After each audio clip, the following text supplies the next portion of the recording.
CAA citizenship amendment bill, গতকালকে একটা post দেখলাম যে 31শে ডিসেম্বর 2024 অবধি যারা বাংলাদেশ থেকে অনুপ্রবেশকারী অবৈধভাবে এই রাজ্যে কিংবা এই দেশে বসবাস করছে, এই ভারতবর্ষে কেবলমাত্র মুসলমান বাদে যারা বসবাস করছে তাদেরকে সরকার এই দেশের নাগরিকত্ব দেওয়ার জন্য ব্যবস্থা করতেছে। সেটা খুবই একটা চিন্তার বিষয় আগামী প্রজন্মের জন্য, এই দেশের জন্য, আমার আপনার সবার জন্য।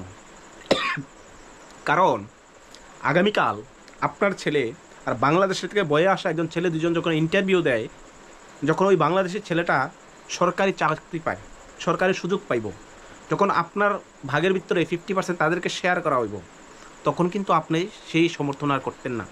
আমি আপনাদের কাছে প্রশ্ন, অন্য দেশের যদি অভ্যন্তরের বিষয় সেটা ওই দেশের দেখার বিষয়, সেটা আমার দেশে কে বোঝা হইব। এই জিনিসটা দিয়ে সেটা বর্তমান বিজেপি সরকার প্রতিনিয়ত মানুষকে ডাইভার্ট করা, ধর্মীয়করণ করা, উত্তেজনামূলক উগ্রতাবাদী করে সেটা সমাজকে বিনষ্ট করার চেষ্টা করছে।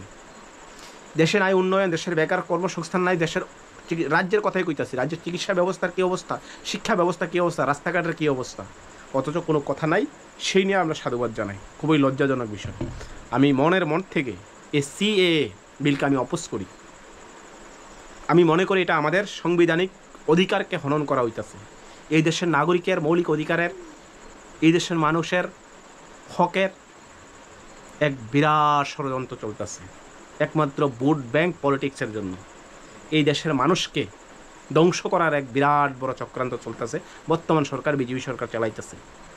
আপনারা হয়তো অনুভব করতে পারতেছেন না। আপনারা যারা সাধুবাদ জানাইতেছেন, আপনারা যারা এটাকে উৎসাহভাবে নিতেছেন, পজিটিভভাবে নিতেছেন, তাদের কাছে প্রশ্ন, আপনার বাবার যদি 2 কানি সম্পত্তি থাকে, আপনি 1 কানি কি ভাগ করে দিবেন যারা বাংলাদেশ থেকে বই আইছে? নিশ্চয়ই দিতেন না। আরে নিজের আপন ভাই, আপন মারফেডার ভাইয়ের সাথে আপনারা দ্বন্দ্ব করে সেটা দেশের এই সেই করে সেটা সমস্ত শেষ করতেছে, মানুষ মার্ডার করতেছে, খুন করতেছে, দর্শন করতেছে। সেই জায়গায় দাঁড়াই সেটা বাংলাদেশ থেকে অন্য দেশে শুধু ধর্মের কারণে যারা আসছে তাদেরকে আপনি জায়গা দিবেন? দিতেন না।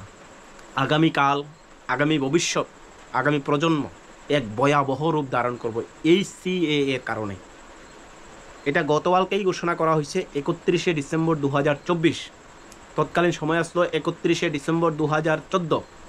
10 বছর বারাইশিরা গত বছর অবধি যারা বাংলাদেশ থেকে অনুপ্রবেশকারী, বাংলাদেশের থেকে এই দেশে যারা বসবাস করতেছে, তাদেরকে স্থায়ী নাগরিকত্ব দেওয়া হবে এই ভারতবর্ষে। সেটা সংবিধানের কোন জায়গায় লেখা আছে? বিষয়টা খুবই লজ্জাজনক। আমাদের দেশ এখনও আছে, আমাদের মানুষ এখনও আছে, সেখানে নতুন নতুন বাবার উদ্বোধন হয়, সেখানে বিভিন্ন ধরনের কুসংস্কারের উদ্বোধন হয়, যেখানে কোনো সায়েন্স টেকনোলজি অ্যাডভান্স কোনো কিছু নাই। আমার কাছে খুবই লজ্জা লাগে, খুবই অনুতপ্ত যে এই ধরনের সমর্থন আমরা করি। বিষয়টা গভীরভাবে ভাবেন।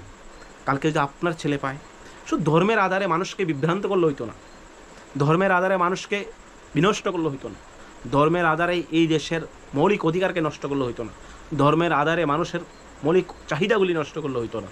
আপনার আমার প্রত্যেকটা মানুষের অধিকার আছে, এই দেশের মানুষের অধিকার আছে, আপনার আগামী প্রজন্মের অধিকার আছে। যারা এই দেশে জন্মগ্রহণ করছে, যারা এই দেশের জন্য স্বাধীন করছে, যারা এই দেশের জন্য শহীদ হয়েছে, তাদের অধিকার আছে। প্রত্যেকটা মানুষের, এই ভারতীয় নাগরিকদের অধিকার আছে। কী কারণ আমরা ওই দেশে থেকে বয়ে আয়া অন্য দেশের মানুষকে আমরা এই দেশের সুযোগ সুবিধা দিব? সেটা খুবই লজ্জাজনক, খুবই বেদনাদায়ক। আই অপোজ সিএএ যে বিল করছে, আই স্ট্রংলি কন্ডেম।